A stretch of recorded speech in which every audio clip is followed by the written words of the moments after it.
सीमा और राहुल जिनकी काफ़ी दिन पहले शादी होती है और पिछले 4 साल से वो दोनों एक दूसरे से अलग रह रहे हैं। दोस्तों, आज कोर्ट में उनकी अंतिम सुनवाई होती है कि आज इन दोनों का तलाक हो जाएगा। दोस्तों, जब जज साहब यहाँ पर बारी बारी से दोनों से पूछने लगते हैं, सबसे पहले वो राहुल से पूछते हैं कि क्या तुम अपनी पत्नी से तलाक लेना चाहते हो? तो राहुल यहाँ पर हाँ कहता है, सर अपना यस में हिला देता है। दूसरी तरफ जब उसकी पत्नी से पूछा जाता है कि क्या तुम अपने पति राहुल से तलाक लेना चाहती हो, तो सीमा यहाँ पर कहती है कि नहीं नहीं, मैं अभी अपने पति से तलाक नहीं लेना चाहती। मेरी एक शर्त है, मैं पहले एक रात अपने पति के साथ बिताना चाहती हूँ। दोस्तों, जज साहब इस पूरे मामले को सुनकर एकदम से भड़क जाते हैं और कहने लगते हैं कि पिछले 4 साल से तुम क्यों बेवकूफ़ बना रही थी? तुम्हें पता है, मैंने पिछले 6 महीने पहले तुमसे यही कहा था कि 6 महीने तुम एक दूसरे के साथ रहकर देख लो, लेकिन तुमने कभी भी ऐसा नहीं किया। अब तुम ऐसा क्यों करना चाहती हो? दोस्तों, यहाँ पर सीमा यही कहती है कि जज साहब मुझे एक मोहलत दे दीजिए, बस मैं एक रात अपने पति के साथ बिताना चाहती हूँ।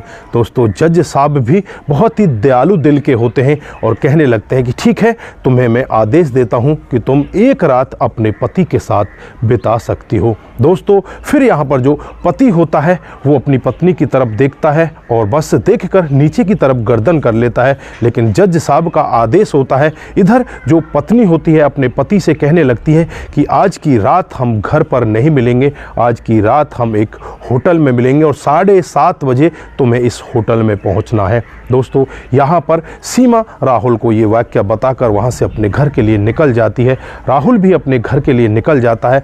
राहुल के दिमाग में बहुत सारे सवाल घूम रहे होते हैं कि आज ही मेरी पत्नी ऐसा क्यों चाहती है। बाकी यहाँ पर राहुल कुछ और सोच भी नहीं रहा होता। दोस्तों, 7:30 से 5 मिनट पहले ही राहुल होटल में पहुँच जाता है और जब कमरे के अंदर जाकर देखता है तो उसे कुछ भी दिखाई नहीं देता, कमरा खाली होता है। अब राहुल यहाँ पर बैठकर सोचने लग जाता है कि मुझे तो बुला लिया, लेकिन सीमा यहाँ पर क्यों नहीं आई। जैसे ही 10 मिनट का टाइम बीतता है, 10 मिनट बाद वहाँ पर एक नई नवेली दुल्हन आती है। दोस्तों, जब वो दुल्हन अपना घूंघट उठाती है तो वो दुल्हन कोई और नहीं, सीमा होती है। अब राहुल उसकी तरफ एक बार देखता है और देखकर अपनी नज़र घुमा लेता है। सीमा मन ही मन सोचने लगती है कि नई नवेली दुल्हन इसे होटल के कमरे में मिल रही है और ये अपना मुंह क्यों फेर रहा है। अब यहाँ पर सीमा उससे पूछने लगती है कि तुम मेरे से दूर क्यों भाग रहे हो? मैं तो तुम्हारे साथ मिलने के लिए आई हूँ, जो तुम्हारी मर्जी है आज की रात तुम मेरे साथ कर सकते हो, कल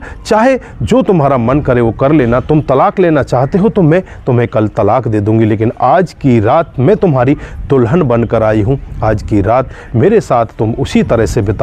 लेकिन यहाँ पर राहुल मना कर देता है कि मैं तुम्हारे साथ कोई रात नहीं बिताना चाहता, तुम अपना काम बताओ, तुम मुझे यहाँ पर क्यों लेकर आई हो, क्यों तुम मेरे साथ एक रात बिताना चाहती हो, मुझे सच सच बताओ। तो यहाँ पर जो सीमा होती है उससे कहने लगती है कि पिछली तारीख पर जब मैं तुमसे मिलने आई थी तो तुम्हें देखकर मैं एकदम से बहुत ज़्यादा परेशान हो जाती हूँ। पहले तो तुम बहुत हट्टे कट्टे हुआ करते थे, तुम्हारे जो शरीर है बहुत अच्छा लगा करता था, चेहरा बहुत खिला खिला रहा करता था, लेकिन पिछली तारीख पर तुम ऐसे क्यों हो गए? तुम्हारे साथ में हुआ क्या है? तुम मुझे बताओ तो सही। तो यहाँ पर राहुल कहता है कुछ नहीं, मेरे जीवन का फैसला है, कुछ भी हो सकता है, तुम अपना काम करो। फिर यहाँ पर सीमा उसे अपने गले लगाने की कोशिश करती है, लेकिन यहाँ पर राहुल उसे अलग हटा देता है और कहने लगता है कि मैं ये सब नहीं करना चाहता।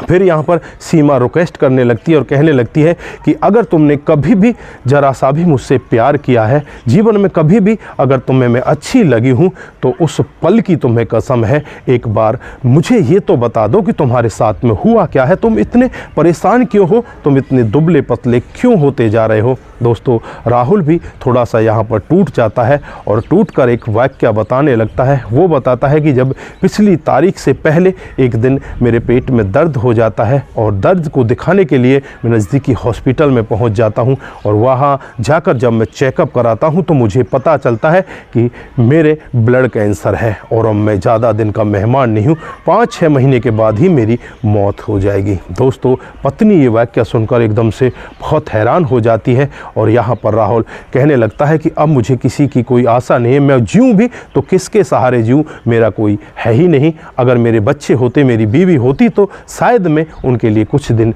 जी भी पाता, लेकिन अब मैं किस लिए जीऊँ, अब मुझे अपने शरीर का ध्यान किस लिए रखना, मुझे तो मरना ही है। दोस्तों, पत्नी यहाँ पर बहुत ही ज़्यादा दुखी होती है, दुखी होकर कहती है कि आज की रात आप मेरे साथ मिल लो, आप जो चाहते हो वो मेरे साथ कर लो, मेरे करीब आ जाओ। लेकिन यहाँ पर जो राहुल होता है साफ मना कर देता है कि मैं तुम्हारे करीब नहीं आना चाहता। दोस्तों, उसके बाद ये दोनों के दोनों ही अपने पिछले जीवन की बातों को याद करने लगते हैं और याद करते करते इन दोनों की लड़ाई आपस में काफ़ी हो जाती है। यहाँ पर जो पत्नी होती है सीमा, अपने पिछले जीवन में ये सब याद करती है कि तू हर सप्ते में एक दिन अपने पति के लिए उपवास रखा करती थी, अपनी पति की लंबी आयु के लिए व्रत रखा करती थी।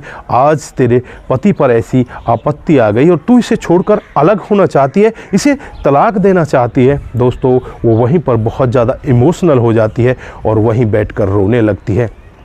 यहाँ पर राहुल उसकी तरफ देखता भी नहीं, वो दूसरी तरफ मुंह करके लेट जाता है। सुबह के 6 बज जाते हैं और 6 बजे यहाँ पर राहुल अपने घर जाने के लिए तैयार हो जाता है। कहता है कि ठीक है, मैं अब घर जा रहा हूँ और 10 बजे कोर्ट में मिलेंगे। लेकिन यहाँ पर सीमा फिर उसे रोकती है और फिर उससे कहती है कि 1 घंटा मैं तुम्हें और दे सकती हूँ, अगर तुम मेरे साथ कुछ करना चाहो, अपने मन की ख्वाहिश पूरी करना चाहो तो कर सकते हो, मैं नई नवेली दुल्हन तुम्हारे लिए ही सज कर आई हूँ।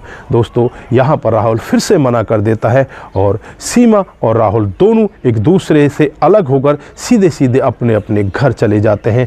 दोस्तों, जैसे ही 10 बजते हैं, 10 बजे दोनों के दोनों फिर से कोर्ट में हाजिर हो जाते हैं। अब जो जज साहब होते हैं वो अपने दिल में और दिमाग में एक ही बात लेकर आए थे कि आज मैं ऐसा फैसला सुनाऊंगा कि ये दोनों के दोनों एक दूसरे के साथ रहने लगेंगे, बहुत ही अच्छा ऐतिहासिक फैसला होगा। लेकिन जज साहब को क्या पता था कि ये दोनों तो मिले ही नहीं। दोस्तों, उसके बाद जब जज साहब राहुल से बातचीत करते हैं, उससे पूछने लगते हैं कि क्या तुम अभी भी अपनी पत्नी को तलाक देना चाहते हो, तो राहुल यहाँ पर एक ही बात कहता है कि हाँ, मैं अभी भी अपनी पत्नी को तलाक देना चाहता हूँ।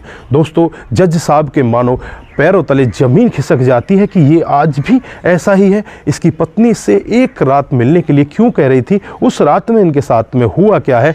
अब यहाँ पर जज साहब को उसकी पत्नी को भी पूछना था, क्योंकि ये कानून का नियम है। दोस्तों, फिर यहाँ पर सीमा से पूछा जाता है कि सीमा, क्या तुम भी राहुल से तलाक लेना चाहती हो। तो यहाँ पर सीमा अपनी आंखों में आंसू भर लाती है और कहने लगती है कि जब मेरा पति ठीक ठाक रहता था तो मैं इसके साथ रहती थी, आज मेरे पति पर परेशानियों का पहाड़ टूट पड़ा है, मैं आज इनका साथ नहीं छोड़ सकती। जज साहब, चाहे मुझे कोई भी सज़ा दे दो, लेकिन मैं अपने पति के साथ ही रहूँगी, इनके साथ घर जाऊँगी, इस मुसीबत के समय में मैं इनके साथ रहूँगी। दोस्तों, जज साहब के मन में भी जिज्ञासा होती है कि ये कह क्या रही है, इसको हुआ क्या है। तो जज साहब उससे पूछने लगते हैं कि तुम्हारे पति को हुआ क्या है। तो यहाँ पर सीमा रोते हुए कहने लगती है कि मेरे पति को ब्लड कैंसर है और ये कुछ दिन के ही मेहमान हैं, जब मैं इनके साथ रहा करती तो हर दिन इनके लिए व्रत रखा करती थी, क्या आज मैं इनके लिए व्रत नहीं रख सकती, क्या आज मुसीबत मेरे पति पर आई है तो मैंने छोड़कर चली जाऊंगी, मैं ऐसा नहीं कर सकती। और दहाड़े मारकर वहाँ पर वो रोने लगती है। दोस्तों, इधर जो उसका पति होता है, इस पूरे मामले को देखकर उसकी भी आंखों में आंसू आ जाते हैं और जो यहाँ पर सीमा के घर वाले होते हैं वही कोर्ट में एकदम से खड़े हो जाते हैं और कहने लगते हैं कि सीमा, तेरा दिमाग खराब हो गया है, तू इसके साथ जाना चाहती है जो तुझे रखना ही नहीं चाहता।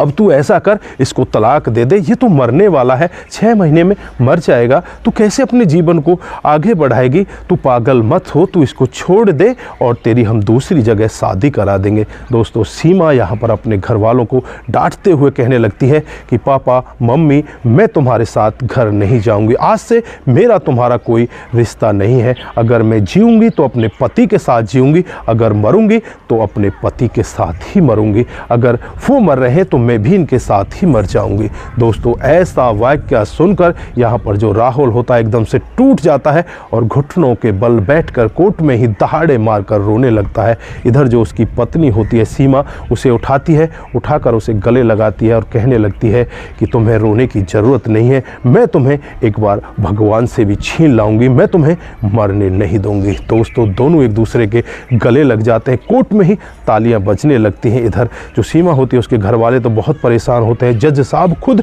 अपनी कुर्सी से खड़े हो जाते हैं और तालियां बजाने लगते हैं और यहाँ पर जज साहब कहने लगते हैं कि सीमा तुम अपने पति के साथ आराम से रह सकते हो, मेरी पूरी दुआ तुम्हारे साथ है और तुम हमेशा ही खुश रहो, तुम दोनों की जोड़ी भगवान हमेशा सलामत रखे। दोस्तों उसके बाद सीमा और राहुल दोनों अपने घर आ जाते हैं और सीमा उसका अच्छे से ट्रीटमेंट करवाने लगती है।